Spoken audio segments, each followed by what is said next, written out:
Rollover safety on tractors is something that can't be ignored. Every year, about 1,250 people die in tractor rollover accidents. We see people on the internet and in real life doing stupid things on tractors every day. Most of the time they get away with it. Sometimes they don't. It's easy to see how the average person could get intimidated, even scared of using a tractor on their own property. Let's be real, the internet is full of bad and sometimes conflicting information. How do we even get started? Tractors are made to do work, be useful tools to make our lives easier, dare I say, enjoyable. I think it's my job, no, shall I say my civic duty, to make tractors enjoyable and help as many people as possible not be scared and get the most use out of their tractors possible, myself included. So today, we're taking it back to the basics of tractor operation and rollover safety. Meet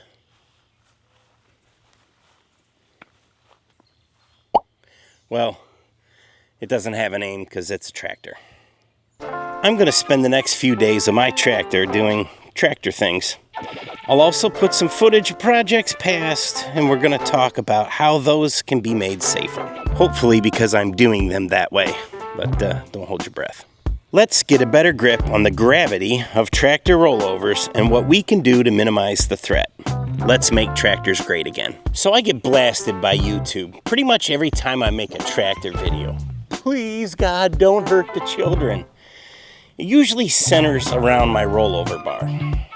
So I got to thinking, why are people so hyped up on the rollover bar and not other things like proper operation or zero comments on the seatbelt? So it got me thinking, some people might not know what makes a tractor safe or unsafe. Some people are just dicks. Okay, do I need to say it? The part where I'm not a doctor, I just play one on TV. This video is for entertainment purposes only, and if you take it for anything but that, well, you're a moron.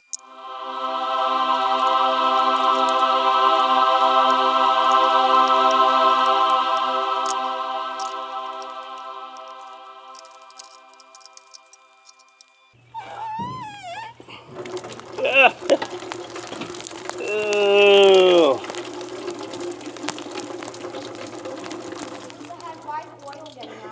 It's just dirty water.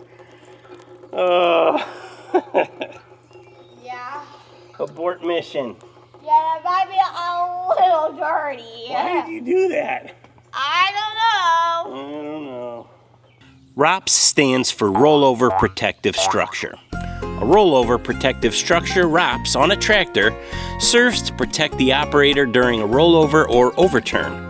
ROPS are designed as a frame or cage that creates a protective zone around the operator, preventing them from being crushed under the tractor if it rolls. They are typically used in conjunction with a seatbelt, which keeps the operator within the protective zone. So what does this mean? You need to wear a seatbelt. If your tractor rolls, the seatbelt keeps you within the protective zone between the ROPS and the hood of your tractor or the loader. I would also add that the rollover bar will keep your tractor from continuing to roll over, so it might just flop on its side instead of taking a tumble. It's good to know as well that ROPS still provide some protection even when they're folded down. So if you're somebody that parks yours inside a barn with a low door and it just makes sense to keep it down, it's probably not ideal. It would provide more protection while up, but you still get something with the ROPS folded down. It's better than nothing. If you're in an area like I am in northern Illinois, we are on really flat ground. The chances of rolling a tractor here versus my property in Kentucky are significantly lower, but not zero, especially around my pond or the creek in the back of my property. Which brings me to my next point. Don't wear your seatbelt when you're driving a tractor near water. I don't think I need to spend a lot of time on this one. It should be obvious. If I'm mowing on the edge of this pond with this tractor on a little bit of a hill like I am now, and the tractor decides it's hot and wants to go for a dip, I'd rather not be tethered to this boat anchor and go down with it like the Titanic. So what else can we do to minimize rollovers?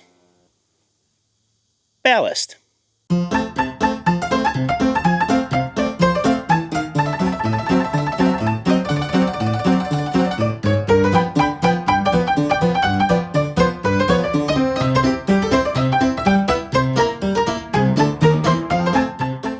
When I got my first tractor, my 2501, I wasn't really sure what ballast was. I should say, it's not that I wasn't sure what it was, I just wasn't really sure how it worked. Ballast is kind of a fancy term for weight, and particularly weight on the back end of your tractor to offset whatever you're picking up with the loader and provide stability. So why is ballast important? I think we can all agree that tractors work best with all four tires on the ground. I grew up in the Chicago suburbs, and we didn't really have tractors. But my dad was a concrete contractor, and so I did grow up driving skid steers. When a skid steer tips forward, it happens fairly often, and it's fairly safe. It tips forward onto its bucket, and it doesn't go anywhere except straight ahead because the wheels don't turn. It also has a lap bar, and the machine can't even operate without the bar down, and you're enclosed in a complete cage. You simply put the bucket down, it comes back onto its wheels. There's still a chance for catastrophe, but it's a lot safer than in a tractor. What makes it a little sketchier in a tractor is if you pick up a big load and the back end of the tractor comes off the ground, these front tires are the steer tires, and they go like this. If the back end comes up, the tires stay put and the back end of the tractor swings around. It's not such a big deal when you have a lot of weight on the back end, but if you don't, or you pick up a load that's too heavy, the back end comes up and swings around. It makes the tractor really unstable. Should it happen to land on something like off the edge of a wall or just on uneven ground, you could be in real trouble.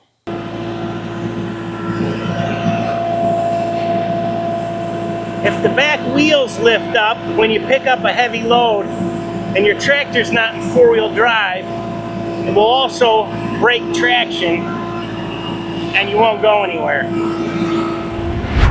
So what's a girl to do? There's basically two places that you can put ballast. In this case, I have beet juice in the tires. There's a few different options for liquid that you can put in the tires. The most popular, like a rim guard or a beet juice, and a lot of people use calcium chloride. I'm not a huge fan because it's similar to the salt you put on the road to melt snow. It's corrosive to the rims, but neither will freeze and both are heavier than water. The other option is in the back on your three-point hitch. You can put any kind of ballast back here. In my case, I often just use whatever implements on the tractor from the last time I had it out. And in this case, a little topsoil on the top, and you can grow vegetables in the implement. You can also make a dedicated ballast. You can buy them or make them, either one, and it's just kind of a big weight that goes on the back. A lot of them have a hitch that goes into the back of the weight. A lot of people use them for moving trailers, and it's just kind of a dedicated ballast just to add weight to the back of the trailer. If you're not using a ton of implements on the back of your tractor that it gets in the way, it's a great idea. It's also a lot more compact. It doesn't stick way out the back like this pulverizer or my brush hog, so it doesn't increase the footprint of the tractor. I have one there. It's one that I made. It's about 900 pounds. It's a 55-gallon drum. I kind of chopped in half, put a link through it and a top link on top of it. It does have a hitch on the other side, but I've found it's kind of hard to see what you're hooking up to because you can't see over the top. It's also not quick hitch compatible, so it's kind of a pain in the butt to get on and off the tractor when you want to use it. And as you can see, by the weeds growing in mine, I just don't use it that often. In addition to keeping the rubber on the road, ballast also goes a long ways to lower the center of gravity and keep your tractor much more stable. This tractor is an L4060. Is it an L4060 or a L4060? My L4060 is a pretty big tractor as far as compact tractors go. There are obviously tractors much bigger. I also own an L2501 that's a much smaller tractor. This larger tractor is definitely much more stable than the smaller 2501. On the smaller tractor, I opted to add wheel spacers to increase the width. Some people don't like them, but I noticed pretty much everyone in our area of Kentucky has them on their tractor. And after installing just 3-inch spacers front and rear, I understand why. Wheel spacers provide a lot of stability on slopes that your tractor may not have. They improve the tractor's center of gravity and reduce its tipping point, not to mention reducing pucker factor and my underwear budget. Another great way to not shit your drawers is to keep your load down low. Having your loader way up in the air greatly increases the tractor's tipping point and center of gravity. Not to mention, if your tractor does tip from a heavy tote of firewood and you're only 3 inches off the ground, you'll likely have no problem at all. If it tips with that kind of weight up in the air, you're going for a ride. Use extreme caution if you need to load, or even more importantly, unload heavy things from up in the air. Unloading from up high can catch you off guard. I can pretty easily get 1,500 pounds off the ground a couple inches with my tractor. When I start to drive backwards and the ground is no longer there, you have a long ways to go down. It's also very hard to see over your load, and you might run into something. Getting the load clear of whatever it's on and as low as possible is important. And be careful not to bounce the load by stopping its descent too early, or you might bounce the back wheels off the ground as well. If your machine is not comfortable, don't try it. Break the load down, get that liftgate delivery, or rent a bigger piece of equipment. Do something besides pushing the limits of your machine and winding up in trouble. One of the things we commonly overlook, or I do anyways, is our own awareness, I'll say. If you've been out brush hogging in 100-degree weather in the back 40 of your property here all day, you may not be quite as sharp as you were when you started. So maybe pick some of the sketchier projects for earlier in the morning when you still got some gas in the tank. And definitely before you've started having a few adult soda pops. Now, I'm not saying that if you're tired or had a few beers that, it's going to rain, you need to put your tractor away, you're going to roll it over, driving it into the barn. But, if you're the kind of person that wants to pack a 12-pack to go out and mow the back 40 because you get bored easy, maybe just use your head, and that's not the time to mow Suicide Hill that your kids won't even sled on.